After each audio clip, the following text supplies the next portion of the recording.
அலைக்கும் friends, welcome to Nafisa cooking of yours. இன்றைக்கி வந்து முருங்கைக்காய் பூ எப்படி வந்து ஈஸியாக சிம்பிளாக செய்கிறதுன்னு பார்க்கலாம் வாங்க ஃப்ரெண்ட்ஸ். எண்ணெய் போட்டுக்கோங்க, அதுக்கப்புறமா கடுகு, எண்ணெய் சூடாகட்டும், உளுத்தம் பருப்பு, அதுக்கப்புறமா தோரம் பருப்பு, மிளகாய் 4, அதுக்கப்புறமா வெங்காயம். ஃப்ரெண்ட்ஸ் நல்லா ரோஸ்ட் ஆகிடுச்சு. இப்போ இஞ்சி பூண்டு போட்டுக்கலாம். 1 ஸ்பூன் போட்டிருக்கேன். குழம்பு மிளகாய் பொடி வந்து 1 ஸ்பூன் போட்டிருக்கேன். பண்ணி வச்ச முருங்கைக்காய் பூ போட்டுக்கலாம். உடம்புக்கு ரொம்ப நல்லது, கண்ணுக்கு ரொம்ப நல்லது. கண்ணாடி போட்டிருக்கவங்க கூட இது நான் ஒரு வாரத்துக்கு ஒரு வாட்டி எடுத்துக்கிட்டிங்கனாக்கா உங்களுக்கு வந்து கண்ணாடியே மாற்ற வரும். அந்த மாதிரி நல்லது இது. தண்ணி போட்டு இது நல்லா வேக வச்சுக்கலாம்.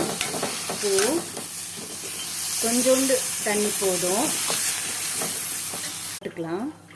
நல்லா வெந்துருச்சு. இப்போ வந்து வேக வச்ச பாசிப்பருப்பு போட்டுக்கலாம். ஃப்ரெண்ட்ஸ், அவ்வளோதான். முருங்கைக்காய் பூ வந்து சூப்பராக டேஸ்டியாக